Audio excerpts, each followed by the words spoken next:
Значит, Киев, Деснянский район. Избили мужика. В полиции заявили за то, что он, в общем-то, за неповиновение, да, задержан. Об этой истории рассказывает, ну, вот, собственно, об этой истории рассказывает девочка в своих соцсетях и прикладывает жуткие фото. Значит, мой папа до и после избиения полицией.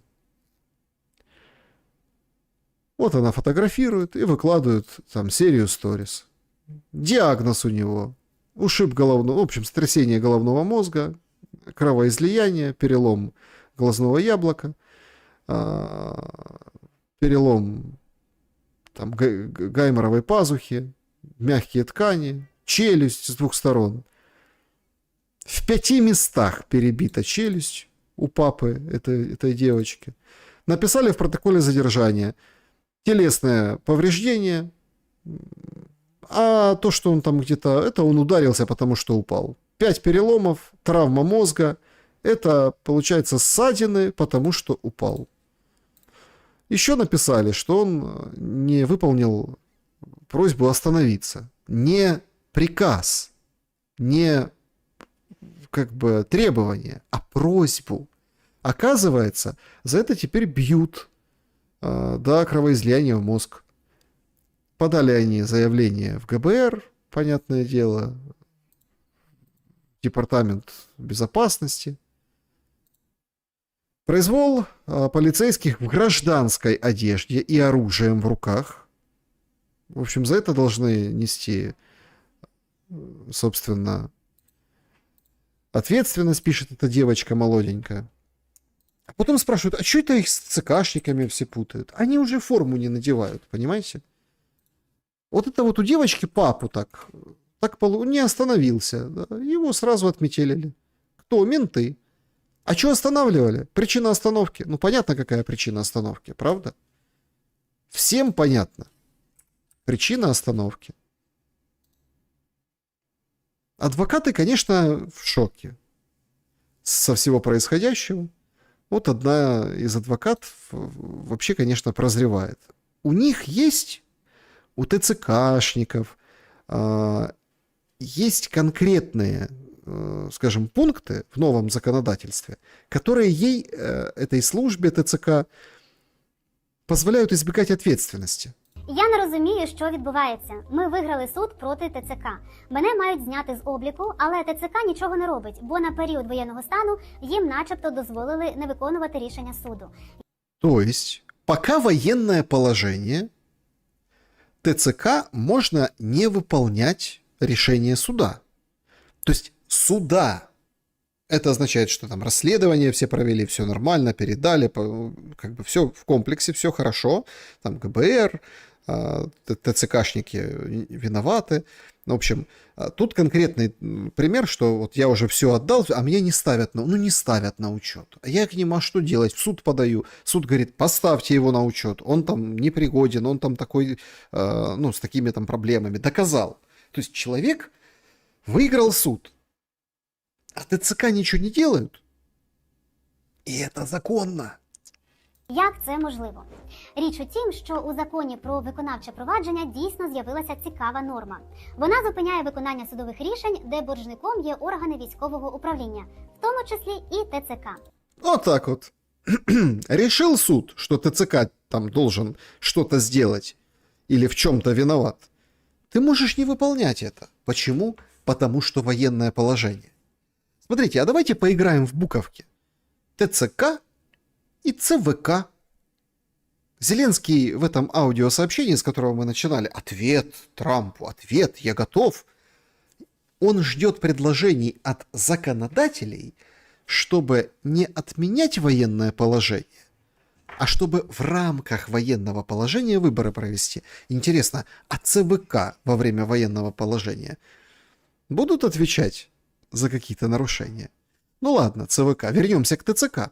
Звісно, її створювали для фінансових питань, але тепер вона працює для всього. ТЦК може не виконувати рішення суду про зняття з розшуку, про виключення з обліку, про розгляд відстрочки та про що завгодно. І виходить, це законно. Ну, вот так. Ну, дальше она говорит, мы там, конечно, найдем лазейки, как вам помочь, приходите к нам. Ну, это же адвокаты и хлеб, но тем не менее.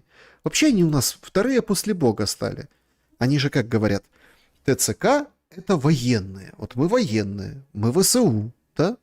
Отлично. А ВСУ это кто? Тут брали интервью у одного капеллана. Говорит, это слуги. То есть солдаты ВСУ, военнослужащие, это слуги. Вы так скажете, народа? Солдат ВСУ – это слуга Божий. Збройні сили, в даному випадку України, якщо ми за Україну говоримо, які виконують Божу функцію. Тому кожен боєць військовий, він, увага, слуга Божий. Людина може бути при цьому атеїстом, не визнавати Бога, не читати Біблію, не знати про цю істину. Але я, як християнин, як капелан, як пастор, як людина, яка вивчає Святе Письмо, просто говорю, що в Біблії так записано, що людина з мечем в руках, він слуга Божий. В даному випадку він виконує функцію Божу по приборкуванню зла. Зло буде остаточно приборкане після другого пришестя Христового, але до другого пришестя Христового Бог дав людям ці повноваження. Тобто Бог не буде прилітати постійно з неба і зупиняти будь-якого вбивцю, агресора, гвалтівника. Для цього він зробив інституції. І от ми про них говоримо, зокрема з ЗСУ є цією інституцією. Ну, тема досить широка, цікава, можна говорити про зброю, що в апостолів була зброя, що Ісус Христос їм не забороняв цю зброю носити, і деякі з них цією зброєю користувалися. Це цікава тема, але коротко, як поєднується віра і військовий обов'язок? Органічно. Тобто про це дуже багато сповіщає нам Бог через сторінки Святого Письма. Вот так вот. Все, это слуги Божии. Поэтому ТЦК – это ВСУ, слуги Божии освобождаются на время военного положения от решений суда. А у него свой суд. Божий. То есть это вот что-то мне напоминает, вот эти все моменты, как там один из, ну, это такой, я вот тоже часто показываю в шуме, он там молоко пьет в пост, говорит, молоко в пост можно. Священники все, ну, которые там постятся, они в шоке. Сейчас там рождественский пост, да, и все как-то так, ну, православные тоже пытаются такие, как, какое, в смысле молоко можно? Говорит, можно. Ну, у них новые подходы. Воин — это слуга Божий, потому что Бог, ну, он же не может всех там, значит, полицейский — это вот институция, полиция, да, она всех там наказывает за грехи. Значит, это вот все, это рука Бога. Папа девочки из Деснянского района Киева в чем виноват? Что он попал под горячую руку Бога попал, понимаете?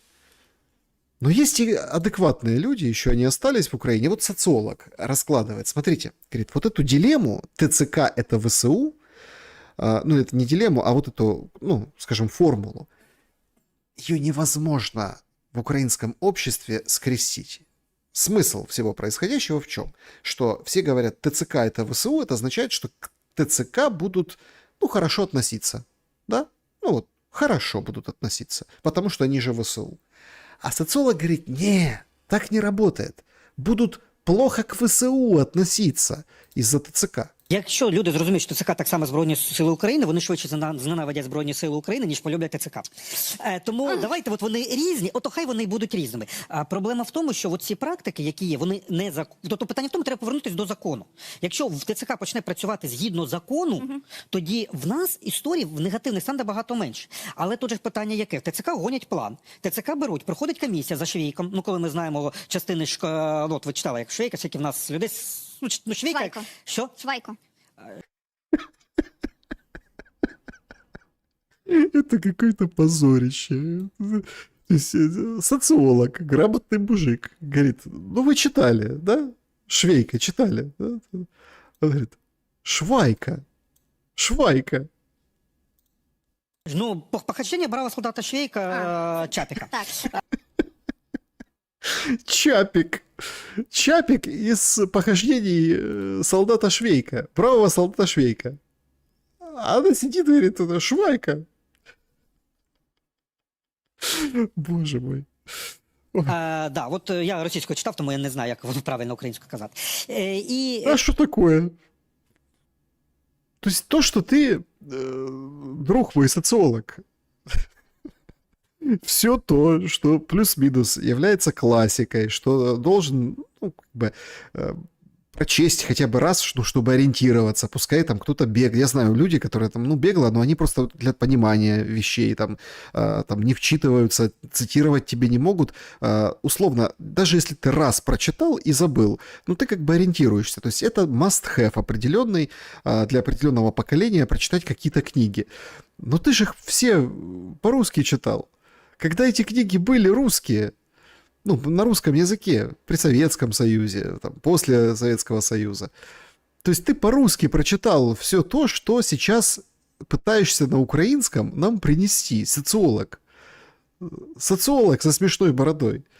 Но это ладно, это другая тема. Он же все-таки серьезные вещи рассказывает, что ТЦК и ВСУ, надо их вообще разделить. І комісія у нас відбувається так само, коли приходять люди, здають в частину, щоб спихнути, виконати Читай Швейка. план, потім підрозділи не знають, що робити з тією людиною, яка на завтра розвалиться, людина потрапляє в шпиталь і так далі. Лікується чим? Нормальною медкомісією, яка, ну, дійсно нормальна має бути. Щоб там і психіатр подивився, і людину шизофренію не відправляв, і продивились фізичний ставище, щоб людина, яка не може ходити, необмежено придатного не отримувала. І ці речі, хоча це ж відбувається. Пане Андрій. Тобто повертаємося до закону з одного боку, а з іншого боку, оці ці контрактні штуки, вони дуже позитивні. Головне, що людину мотивує не йти, це невизначеність, невідомість. От мене схопили, я не знаю, що буде далі. А якщо людина сказати, от дивись, в тебе такий-то план, ти пройдеш так, і їй покажуть карту, по якій вона буде йти. Їй покажуть, що в м'ясному підрозділі опинитись шансів майже немає. Більше відео Да ладно, почти нет. Почти нет оказаться в мясном подразделении шанса. А вообще, конечно, надо рассказывать. Смотри, ты сейчас в учебке будешь штаны протирать, да? Значит, научат, чему не научат, дело такое. Отправят тебя к какому-нибудь там командиру, он тебя забросит не пойми куда, ну, чтобы как бы дырку заткнуть. Там, возможно, к тебе прилетит дрон, возможно, Искандер на построении, возможно, и как бы в тылу, в бою, как бы как мужчина, да. Ну и тебя, если что, эвакуирует какой-нибудь вот этот вот робот наземный, ну вот это, которая в Москве еду доставляет сейчас и по всему миру, там в Китае, например, роботы-доставщики. А у нас роботы-доставщики популярны в этом, на фронте. Ну, то есть там Зеленский же, помните, ебаллы хотел насчитывать за то, что используют роботов, чтобы условно человеку подогнать его, он там худо-бедно как-то залез, и его типа эвакуировать с поля боя. Ну, вот такую дорожную карту и, в принципе, расскажут. Потом расскажут тебе, что, в общем-то, ты как-то не так погиб в бою, и поэтому твои 15 миллионов тебе, в общем, твоей семье выплатят, может выплатят, может не выплатят. Ну, это как повезет с командиром, если он что-то подмахнет, если какие-то свидетели будут, как ты погиб, а вообще ты был по форме, в бронежилете одет или нет. А трезвый, или там, может, какую-то таблетку не ту съел до этого, кто-то видел. Ну, то есть, вот такие моменты. И, конечно, да, вот такая дорожная карта. Надо просто все рассказывать, и тогда, конечно, будут сами идти в ТЦК. Вот это примерно все, как бы, дорожную карту ТЦКшники пытаются рассказать, ну, вот, например, в Полтаве, да. Вот, смотрите. Толпа ТЦКшников, мужика остановили, и они прямо вот силком, прям за руки, за ноги. Полицейские стоят рядышком. Ну, как они говорят, служба Божия, или как, слуги Божьи, да, вот это вот они. Смотрите, сколько архангелов налетели на одного грешника. Вытащили мужика. Мужик уже как бы лысый, уже, понятно, жизнь пожил, но такого не видел никогда. И сразу раз его, и на дело правое. Вот это пока он там пытался как бы прикрыть важные органы для жизнедеятельности, чтобы, не дай бог, там не ткнули. Да, они ему рассказали дорожную карту. А вообще люди, конечно, еще мешают дорожную карту рассказывать, что тебя ждет. Вот в Днепре, например, да? Вот. Днепр. Ну, таким вот макаром. Значит, мужика ведут, а пацаненок, ну, видно, что он молодой, ну, там, ну, я не знаю, сколько там, может, лет 20, может, меньше, кстати, может, вообще подросток. Очень молодой парень пытается отбить его. Ну, и в конце концов его задули газом. Ну, а что он там пытается отбить? Ты кто, пацан? На тебе из флакончика по твоим глазным яблокам. Хватит, давай умывайся. Ну, на свете обжигает. Так, давай умывайся. Давай умывайся, садись. Давай. Ладошки подставляй. Давай. Ну, вот такая Реклама воды Карпатская Джерельна. Помните, там был... ну, это те, кто как бы из Украины, вот эту марку воды очень любили рекламировать, когда там такой типа старик, ну, как бы старик, такая борода у него, вот видно, старик, но у него такое мускулистое тело, такое, ну, мускулистый такой, да, вот старик, да? И там типа Карпатская, там глотнул, и ты вот весь такой... Вот это вот Карпатская Джерельна, вот, собственно, отличная реклама для этих дел. Киев. Она тут забирает или? Ой, красота, ой, молодцы. Придурки! Придурки, что вы делаете? Знаете, тут уже как бы нервный смех. Вот эта женщина, которая продает на трассе светящиеся шарики, в этот день, вот сегодня, когда в Киев 70% города в блэкауте, ну, там включили там, условно, там, на 3 часа, да, а потом опять выключили, потому что во многих регионах, да, сегодня типа ремонтные работы, ну, понятно, напряжение не выдерживают, а она с этими светящими шариками как бы вот присутствует незримо в этом всем. Но крики «придурки» от женщин, от людей, это вот прям явное отношение к слугам Божьим. Вот красиво, да? Все, выполнили задачу. Молодці. І всі морди сховали, всі морди сховали. Молодці. Давайте, йдіть далі. Ну, вот видите, эта женщина с шариками, это как, знаете, какой-то... Ну, какой-то, знаете, какой-то эпизод такой, да, вот этого абсурда. Понимаете? Вот этого абсурда вообще бытия, в котором мы находимся. Этот ужас, который мы переживаем, с этой улыбкой клоунской на лице. Это такой квартал 95, бесконечный. И она с шариком, где сияют витрины и горят фонари. Город Киев. Она говорит: придурки, ах, вы выполнили план, засунули мужика. Да, засунули мужика. Конечно, морды сховали. Они же слуги Бога, вдруг их узнают. Слуги дьявола. Вообще смешалось все. Добро, зло, хорошее, плохое.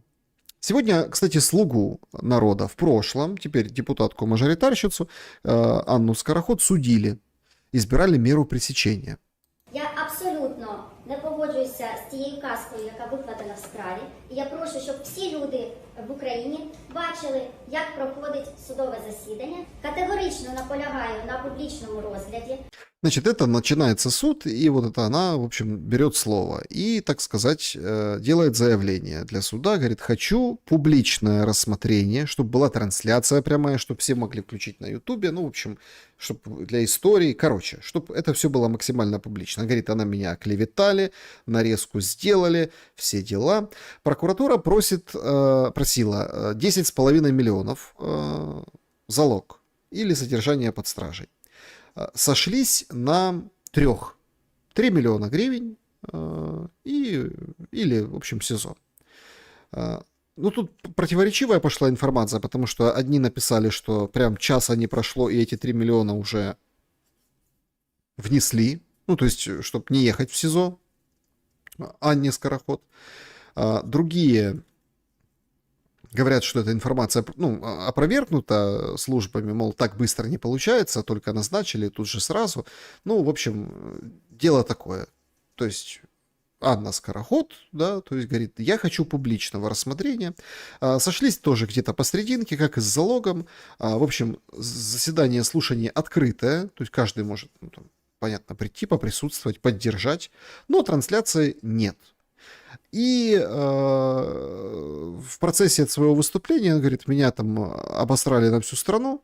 Ну, судья и сделал замечание, мол, не надо так, да, говорить, все-таки это високоуважаємий суд.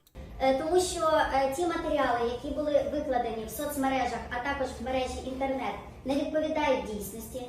Більше того, представники НАБУ під час проведення в мене обшуку виклали фотографії, які не відносяться ані до мене, а не до інших 2 осіб, які згадані в цій справі. Ну, в общем, это такая стандартная практика защиты. Сделали все не так, и вообще это все монтаж. Доказывайте. доказывайте, что это не монтаж. Ну, посмотрим, как будет двигаться суд по этому направлению, но то, что репутационно уже пострадала Скороход, это правда. И никакие трансляции судов ее не обелят. Она же все-таки, ну, или перейдет в разряд Коломойского, или не перейдет. Потому что Коломойского у него сегодня тоже должен был быть суд. Его вчера не довезли до суда, потому что сломался автозак. А сегодня должен быть новый суд пройти. Ну и там судья заболел, поэтому, в общем, не везут его в суд. Он говорит, я сделаю важное заявление, сорву маски, там, с Зеленского, со всех. Он же, как говорит, до Бонапарта играл. Значит, скоро не будет тебя, Зеленский. Ну, в общем, Коломойского не довезли. Вроде как в четверг должен быть суд. Посмотрим, довезут ли и все ли будут живы и здоровы. Но со здоровьем, конечно, в Украине туго, потому что холодно, света нет. Да и дорогой он. Сегодня представили вот такую сравнительную характеристику цен на электроэнергию. Значит, средняя цена в Европе, да, 24 год и вот красненьким 25-й. Вот средняя по Европе, значит, 90, скажем так, и 2, да, евро. Ну, так как бы копейки, да, в общем, это мегаватт, ну, вы поняли. То есть 90,2, в Украине 116,3. Ну, вот, за мегаватт. Ну, у нас киловатты больше интересуют, но это типа мегаватт. Ну, понятно, что это центы. А у нас вот, пожалуйста, да, вот такая цена. В Италии там 121, в Польше дешевле, в Германии дешевле, которая бешено экономит свет везде. В Испании вообще дешевле, вдвое почти, и во Франции. В Швеции вообще коммунизм, еще дешевле, электроэнергия. И вот этого света у людей нет за бешеную по европейским меркам цену. Нет. Уже доходит до того, что, ну, в общем, паровозы, которые как бы на электрической тяге, ходят на тяге допотопной. Откопали ну, реально паровозы. Ну, вот просто что-то необыкновенное. В столице, в Киеве, на центральном вокзале, да и вообще так по городу, где там люди с камерами, люди снимают, конечно, они, для них это в диковинку. Раньше на такие только в музеи ходили смотреть. Вот они, собственно. Вот они. Прет паровоз, прет. Смотрите, дыма столько. Как в кино прям, какое-то, не знаю, начало прошлого века.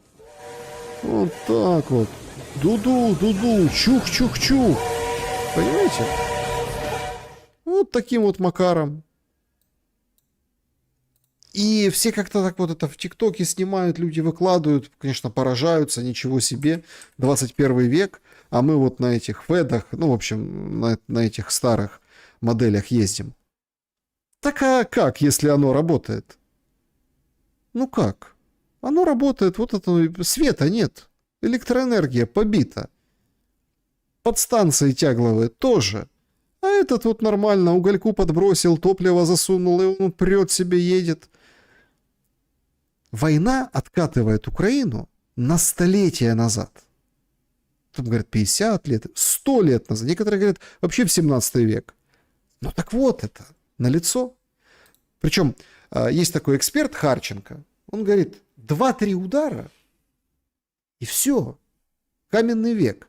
Потому что отремонтировать после 2-3 обстрелов, сразу все вспомнили Арестовича, 2-3 недели, вот того образца, да, работы в офисе президента. 2-3 обстрела, и уже нечем будет ремонтувати, собственно, повреждення. Резервів зараз практично не існує. Я не бачу жодних ресурсів і джерел грошей для масованого відновлення резервів. Себто, можливо, я просто чогось не знаю, я був би радий цьому. Але я не бачу зараз ресурсів ні у Укренерго, ні у генеруючих компаній, ні у розподільчих компаній особливо, для того, щоб закуповувати те обладнання, яке їм вже потрібно і буде потрібно через 2-3 місяці. Себто у Укренерго якісь закрома ще працюють і щось там ще є. У всіх інших, наскільки я розумію, ситуація близька до такої, що вони через певний і дуже короткий час, 2-3 атаки, будуть просто дивитись на пошкодження і не розуміти, яким чином це відновлювати. Но вот так, спокойно, экспертно, он говорит, трындец энергосистеме, ремонтировать будет нечем. Ну и как, опять-таки, как вот во время мобилизации и жесткой бусификации, которая, понятное дело, усилится, которая, понятное дело, да, вот нужно будет, собственно, вот это ж опотужнили всех через телемарафон, на который 2 миллиарда выделили. А теперь вот будут как бы подпитывать, усиливать это все дело. Как вот эта женщина с шариками светящимися в Киеве, да, во время мобилизации, выполняет роль какого-то, не знаю, ну, просто такого контрапункта, да. Так сегодня на Троещине во время блэкаута салют кто-то запустил. Ну, вот смотрите. Троещина. Жизнь дала трещину. Еду на Троещину. Все. Кто-то решил, так сказать, отпраздновать, что энергетики украинской осталось на 2-3 атаки. Зеленский же сегодня говорит, если что, то к энергетическому перемирию мы готовы. Зеленский готов к энергетическому перемирию. Он, значит, не будет стрелять по НПЗ, а вы, пожалуйста, не стреляйте по, скажем, электроэнергии, генерирующим мощностям, инфраструктуре. Вот давайте на фронте воевать, а вообще перемирия нет. То есть и тут уже он решил как бы исковеркать позицию Трампа, если правильно пишет Financial Times, что до 25 числа остановить войну на рождественское перемирие. Поэтому, судя по всему, перемирие может быть рождественским, но энергетическим. Тем временем в Николаеве скандал. Там тоже из-за проблем с электроэнергией, и компания, которая школьным питанием занимается, детям еду готовили под открытым небом, под дождем. А завтрак вообще не успели приготовить. Новый тендер на питание школ. Пища готовится на улице под зонтиком, под дождем. Кашу варили під дощем, а діти залишились без сніданку. Миквісті показують, яким був перший день кейтерингу Ну, в в общем, школах день Миколаєва. кейтинга. Перфоратором молотится, каша заливается кипятком. Это цирк. Вот и тендер. Видно вот кабака. Коп не справлялся с заданням.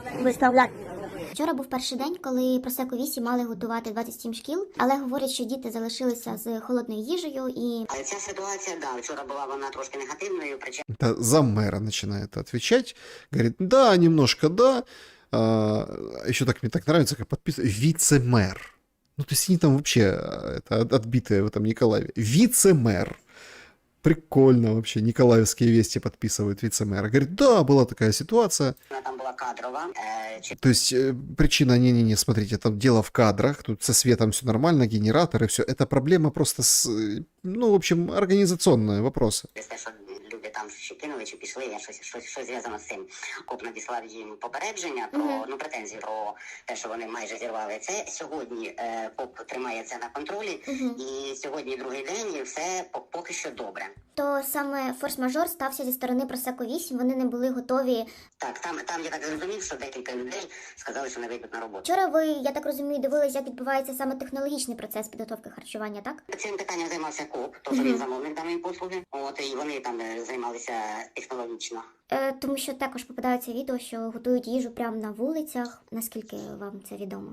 Ну, сам я не бачив цього ще відео, скажу чесно, але КОП тримає на контролі дане питання, бо технологічно має бути дотримання норм всіх. Вони вам обіцяють Просеко 8, що сьогодні вони знайдуть достатню кількість Сьогодні працівників? вони вийшли, там не знаю, чи знайшли нові кадри, і сьогодні КОП відтелефонувався, що вчасно приготовлено, вчасно загружено, вчасно розвезено по школам. Поки так. Ну, короче, всех победили, потому что вице-мэр молодец. Но название, конечно, предприятия, которое готовит еду, Просеко 8. Не знаю, Шеридан 9, понимаете? Или там, я не знаю, Мадам Клико 18. Детям готовили под открытым небом. Проблема, в кадрах проблема была. Ну, как-то так. Ну, вот такое школьное питание. Это то питание, на которое Зеленский, помните, мы тоже в шуме говорили, просил деньги у Урсулы. Говорит, Урсула, дай денег. Надо школьников кормить, война же. Вот они под открытым небом из-за того, что у них форс-мажор, так сказать, накормили вчера, получается, в понедельник детей. Еще одна новость по поводу юридических очень интересных вещей, которые происходят. Значит, мужчина, которого дважды не выпустили за границу, потребовал 300 миллиардов гривен компенсации. И Верховный суд встал на его сторону. Сообщается, что истец обжаловал 2 отказа пограничников от 16 и 20 июля прошлого года, 24-го, и утверждал, что именно право пересечь границу, поскольку ухаживает за матерью жены, имеет оформленный выезд на постоянное проживание в Канаду. Мужчина хотел возместить 3050 гривен материального ущерба и 300 миллиардов гривен морального ущерба. Суды первой апелляционной инстанции вернули ему заявление, сказали: ты дурачок. Но Верховный суд удовлетворил кассацию и постановил взять дело опять в оборот в суд первой инстанции для того, чтобы продолжить разбирательство. Представляете, люди какие с ПМЖ в Канаде? Научились, все. Верховный суд говорит: не, ну как вы отказываете? Он же просит, надо же разобраться. Вот и будут разбираться. Вообще с этим выездом ситуация серьезно ухудшилась. Сейчас по всей Европе наблюдается увеличение украинцев, потому что зима реально невыносимая с отключениями света и с именно гуманитарной ситуацией. Об этом даже Мендель пишет. Значит, Украина сообщает о массовом оттоке населения. С 3 октября по 14 ноября страну покинули 128 тысяч украинцев. Это столько же, сколько за предыдущие 9 месяцев вместе взятых. Это данные ООН и Евросовета. Они подтверждают, что тенденции резко усиливаются. Аналитики НБУ, Нацбанка, указывают на непрекращающиеся удары по объектам гражданской инфраструктуры. Этому нужно положить конец, пишет Мендель. Но как? Нельзя запирать миллионы в клетке войны и заставлять их умирать за идеи. Вы представляете? Я вам давно говорил, когда только Мендель вылезла и начала там хулить Ермака, хотя до этого в книге его хвалила. Выборы начались. Выборы. Резко о людях все задумались. А не первый был маркер этому.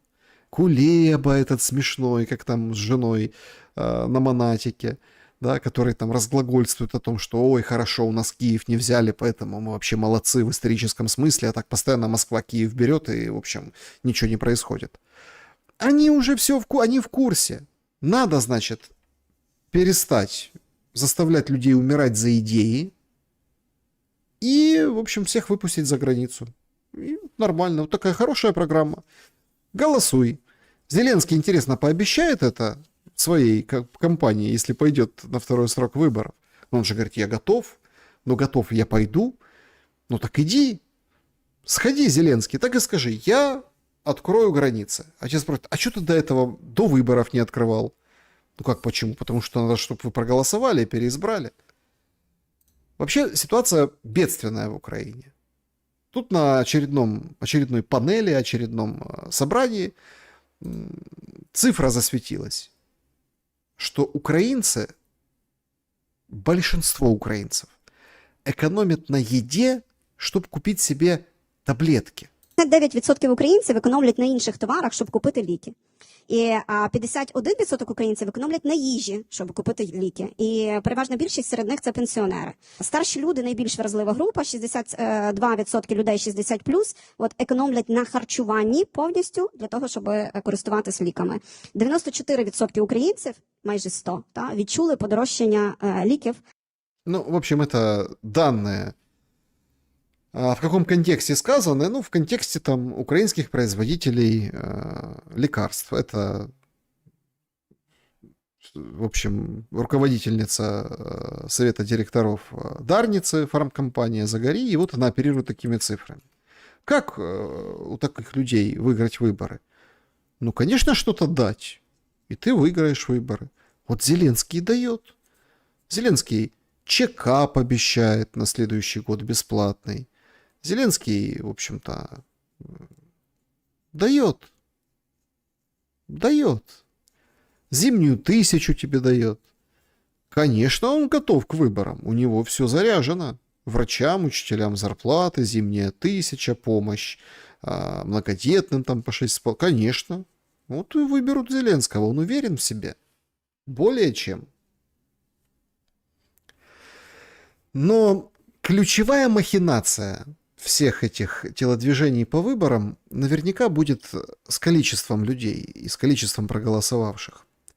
Потому что эксперты утверждают, что это, если это выборы вот провести, то они будут рекордно низкими по явке. Рекордно. Потому что за границей там бог весь как организуют, так для проформы, там нарисуют, что победил Зеленский наипотужнейший. Но по большому счету люди будут отсечены от процесса голосования. В Украине тоже, потому что у нас во время военного положения это все будет происходить, а военного положения – дефис мобилизации. То есть ТЦКшники на избирательных участках вполне себе. Так многие задаются вопросом, а сколько вообще украинцев?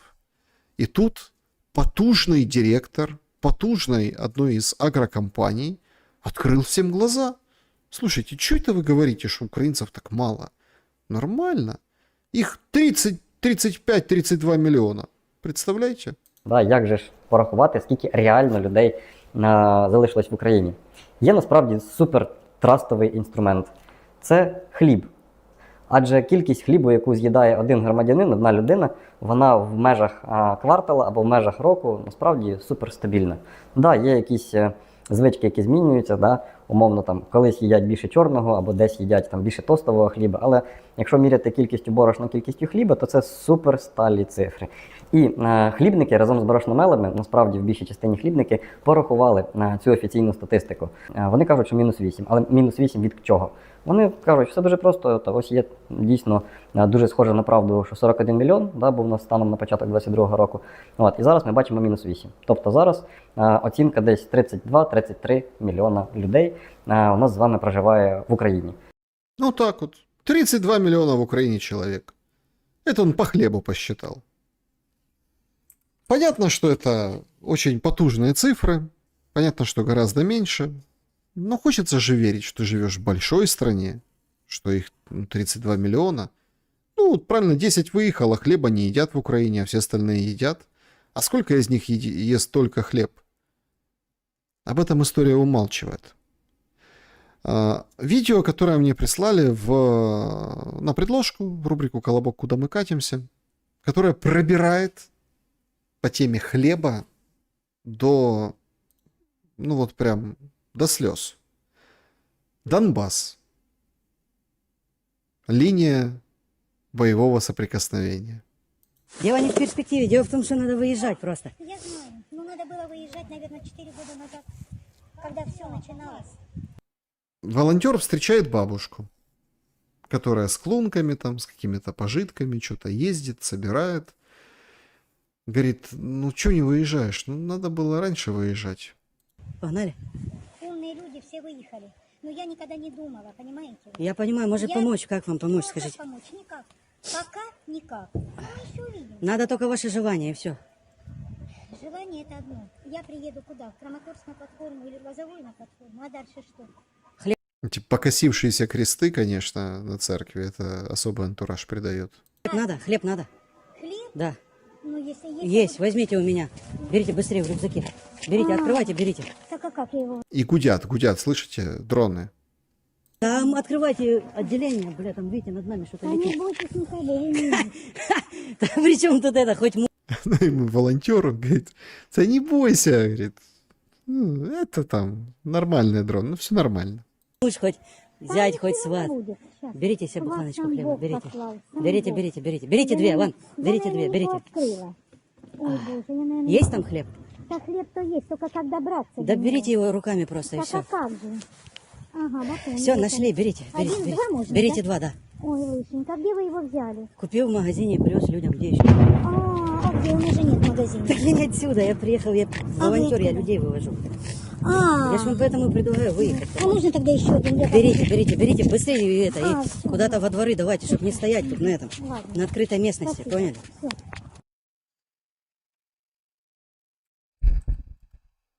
Давайте посчитаем. по хлебу, сколько людей в Украине. И знала эта бабушка, да, что на старости лет ей вот это вот придется переживать. А Зеленский войну не хочет заканчивать. А бабушка, у нее счастливый случай. 3 буханки хлеба.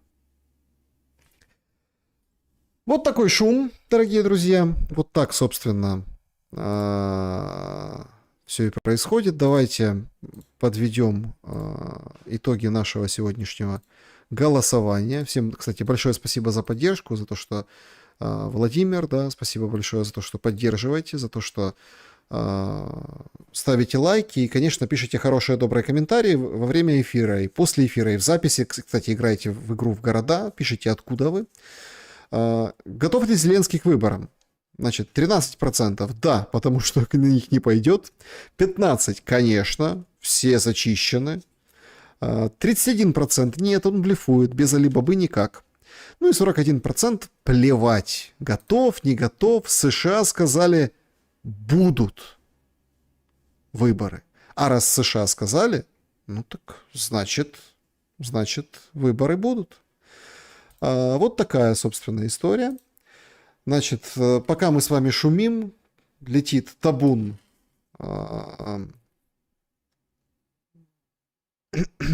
дронов на Одессу, звучат взрывы. В общем, как бы такая достаточно опасная ситуация, поэтому Одесса, большой привет, слова поддержки. Дронов действительно много. Ну вот, пожалуйста, еще сообщают, что во Львовской области мужчина напал на сотрудника ТЦК с кухонным топором-молотком. Пострадавшего госпитализировали, находится в стабильном состоянии. То есть это безумие продолжается непосредственно.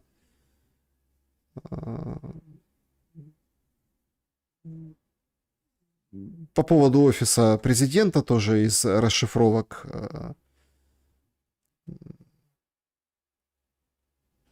Так, из расшифровок Зеленского, да, он говорит, что такое чувство, что проще ликвидировать офис президента, чем назначать его главу. Много таких вопросов, честно говоря, война гораздо важнее, это он говорит. Получается, что нет Алибабы, нет и офиса президента, понимаете? Все, мы какой-нибудь новый придумаем офис и опять вернем Алибабу. Вот это вот такая у него логика, в принципе, как и с Зеленским на выборах, как и с вот этими выборами. Я готов, но вы мне обеспечьте, пожалуйста, безопасность, чтобы Путин не стрелял, и все тогда будет хорошо. Так, ну и тут из новостей Гончаренко припомнил, что в августе месяце тоже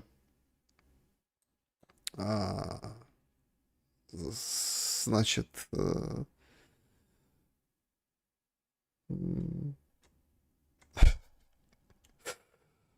да, Безуглая сказала, что... В общем, Гончаренко припомнил Зеленскому о том, что в августе месяце тоже была идея объединить энергетическое перемирие, да, там с перемирием, и через час Зеленский отказался, потому что, говорит, это наши санкции, а сейчас, видимо, прогнули его, и, в общем, он предлагает России энергетическое перемирие, мол, давайте не будем стрелять. Но это, конечно, да, когда осталось на 2-3 обстрела, как утверждает Харченко, самое время, в общем, энергетическое перемирие заключать. Все, конечно, понимают, почему, и какое это наименьшая жертва непосредственно для Зеленского. Так, давайте заглянем, что у нас в рубрике «Колобок. Куда мы катимся?». Спасибо большое за то, что пишете. Так. Литва намерена объявить в стране чрезвычайное положение из-за угрозы безопасности, которые создают воздушные шары. Ну, видите, Литва — это такой момент. Они рельсы разбирают из-за воздушных шаров. Собственно, угроза нас безопасности. Так, привет из Мурманска. Тут спасибо за хорошие, добрые слова. Слушаю интервью и вас. Значит, перечисляет гостей, там кто из Словакии, кто трезвый, кто пьяный, кто скользкий, кто остроумный. Спасибо большое. Там кто-то с бородкой, кто-то без бородки. Так, признавать, что позиция поменялась, тоже очень большая смелость. В общем, в Мурманске вас смотрят, поддерживают. Про то, что стало меньше сочувствия мирным людям. Я могу только сказать только о себе.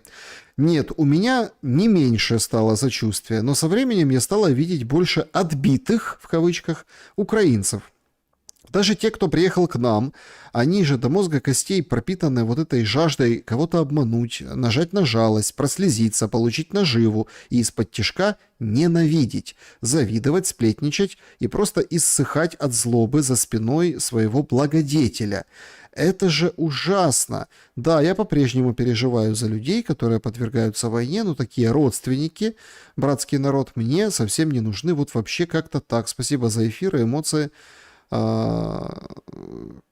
Вижу, как тоже скребут кошки на душе. Ужас, конечно, страшно, но бояться вместе как-то менее страшно, что ли. Спасибо вам большое, Ирина, за то, что написали из Мурманска. Смотрите, разные есть люди. Абсолютно разные. Ну, как вам сказать? Это все-таки... Обо всех украинцах не надо так судить, которые к вам приехали. Но, с другой стороны, это же вопрос выживания прежде всего. Люди выживают как могут. И в этом, наверное, отчасти. Ну, а с другой стороны, а когда вот нормально жить было? Ну, вот если так подумать, понимаете? Ну, когда? При Кучме, там, вот эти 90-е, раздрай, там, предприятия стояли, перепродавали, эти приватизации, задержки. Только все более-менее выровнялось, более-менее как-то что-то, какой-то просвет был, пошли нулевые. Ну, все мотались по заработкам, да, все 90-е, в Россию. Потому что на стройках там кто-то что-то, ну, в общем-то, вот эти все моменты. Только что-то как-то... Тут раз тебе, туда-сюда уже оранжевая революция. После оранжевой революции опять вроде договорничок, вроде как там начали воевать с Россией в плане, ну, вот этих... Ну, там Тузла была еще раньше, там, но я имею в виду в плане, там, то сыры давили, то, в общем... Ну, короче, воевать торгово имеется в виду. Но все равно... Раз 14-й год, там, одна революция, вторая революция, война, АТО... Да, то есть пошли друг на друга с войной. Две войны, ну, имеется в виду, их туда объединяет в одну, но тем не менее, одна война, которая мало кого касалась на всей территории Украины, но касалась. И вот та, которая сейчас коснулась всех абсолютно, и там минимальное количество не коснулось никак. То есть, когда нормально было жить? Всегда приспосабливались, всегда вот это угождали, всегда хитрили, всегда изворачивались. Всегда так было. Не было какого-то вот такого стержня. И вот я долго думал, почему вот эти, ну, есть там в ТикТоках, в разных в соцсетях набирают такие бешеные цифры или там популярность какие-то старые цитаты Януковича, шутки там Януковича или какие-то из вот этих... ну, таких смешных как-то, по-детски слеплено вот этих предвыборных роликов, когда он людям говорил, продавал, ну, в хорошем смысле продавал как кандидат, стабильность. Стабильность. А тогда все говорили, какая нахрен стабильность? Тут на зарплаты, тут еще что-то, тут проблемы экономические, там денег не хватает, стабильность. И тогда все смеялись над словом стабильность. А сейчас как бы плачут над этим словом. И вот сейчас тоже, да, давайте вообще расформируем офис президента, потому что уволили моего Ермака. Ну это же дурень со ступой, понимаете? Как это Зеленский с булавой. Ну как так относиться? И, конечно, люди сейчас оборачиваются назад и смотрят стабильность, представляете? Есть такое предвыборное обещание. Так, Шелест, добрый вечер. До сих пор думаю, что конфликт закончится к концу года. Если так думаешь, какой твой новый прогноз? Новых прогнозов не будет. Я от своего старого, ну как, не отказываюсь. Я там может, немножко сдвигается на начало года. Мне кажется, что Зеленского дожмут на это перемирие. Он не обманет с только энергетическим перемирием, нет. Будет, что-то будут дожимать в этом. Будет ли оно соблюдаться, каким оно будет, это посмотрим. Но Трамп дожмет Зеленского. Дожмет, потому что, смотрите, можно же очень быстро отключить спутниковую поддержку и всю другую поддержку. И тогда будет весело. И ключевой партнер, скажем так, заставит махать белым флагом. Но не перед Россией, а перед ним же, перед Трампом. Поэтому шанс, что мы войдем в некий прообраз какого-то рождественского перемирия, очень большой после сегодняшнего заявления Трампа. Но смотрите, даже если оно там не отыграет, все равно вот после сегодняшнего дня я хочу, чтобы все это четко понимали. Будут меньше умирать. Ну, имеется в виду на фронте. Все четко поймут, что впереди выборы, и эти выборы остановят войну. Заметьте, Европа, там немецкий этот министр иностранных дел, нам встегивал про какой-то референдум. Да? Но эти выборы это будут референдум. Вопрос будет один. Вы за Зеленского или против? И вот тут посмотрим. Он уверен, что он пойдет, выиграет. Но, мне кажется, это будет опрометчиво. Вопрос, конечно, что украинцы уже много дерьма наелись с этими выборами, когда подсовывали нам кандидата, когда Порошенко приходил для того, чтобы за 2 недели закончить АТО, когда Зеленский приходил, чтобы... в общем, закончить войну, хоть с чертом лысым говорить, и давайте сойдемся где-то посредине. Ну, нельзя умирать, не надо умирать, мы должны жить. А получилось хуже и еще хуже. Поэтому нам, возможно, украинцам подсунут еще кого-то, но это будет однозначно лучше, чем Зеленский. Опять будем выбирать из 2 зол. Опять возможен обман. Но то, что Зеленский выиграет, мне кажется, вряд ли. Трамп сделал феноменальный ход. Он начал предвыборную кампанию в Украине официально. Начал ее для Зеленского. Начал среди других. Корчинский он агентов Америки ищет поза углами. Поэтому дело такое. Так, мне будет интересно, как Путин будет объяснять своему народу мирное соглашение, поэтому 0% на мир. Никак, я уже это говорил в шуме сегодня, что будет объявлять. Тут пишут, да, не удивлюсь, если выиграет. Подтасуют, выиграет, конечно. Выборов не будет. Возможно, не будет, но Зеленский будет затягивать эту историю в своих целях. Тогда возобновление войны, понимаете? И тогда уже все. Тут тоже нельзя слишком заиграться. Я понимаю, что вы имеете в виду. Он будет крутить, вертеть, а потом говорить, мне не поступили предложения, вот нам надо закон какой-то принять, очень и очень долго его надо принимать, какими-то там, не знаю, 2 сессиями, например, или что-нибудь, или какие-то изменения в Конституцию давайте, или что-нибудь еще под этот шумок пропихнут. Вполне вероятно. Но военное положение не отменят, мобилизацию не отменят, но будут бурно готовиться к выборам, точно так же, как эти пункты обсуждали, бурно. Трамп же как говорит, команде очень понравились мои пункты, а Зеленский не читал. То есть это не читал, но осуждает. Да, паровоз с трезубом, смешно. Сделают молдавские выборы. Возможно, но Зеленский на это рассчитывает. Вот на это рассчитывает, на молдавские выборы рассчитывает.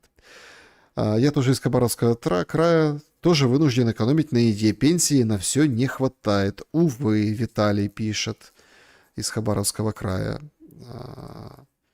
Так, значит... Так.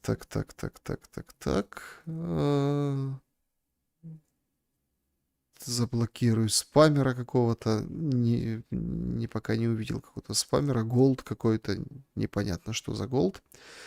Могут ли смотреть ваш канал на Украине? Могут смотреть и смотрят. Вы же видите, из Киева пишут люди, из других городов, из Одессы. Могут через VPN или поменяв в настройках YouTube страну. Александр, если США додавят выборы, так устроят проигрыш Зеленского, чушпана, а по безопасности выборов пусть в Конча-Заспе проведут. Там безопасно и иногда не пролетит. Ну, там разборки между ГУР и ВСУ, так что безопасность относительно. Путин не будет стрелять, будут сбивать Зеленского и его снесут.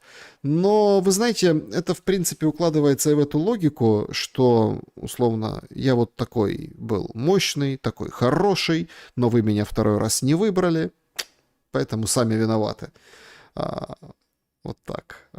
Саша, как это происходит, увеличение украинского в Европе? От голода пухнут или от избыточного кормления?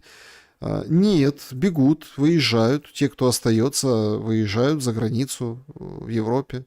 Увеличивается как? А как жить без света по 16, по 18 часов в отдельных населенных пунктах? Собирают манатки, едут, претендуют на какую-то помощь.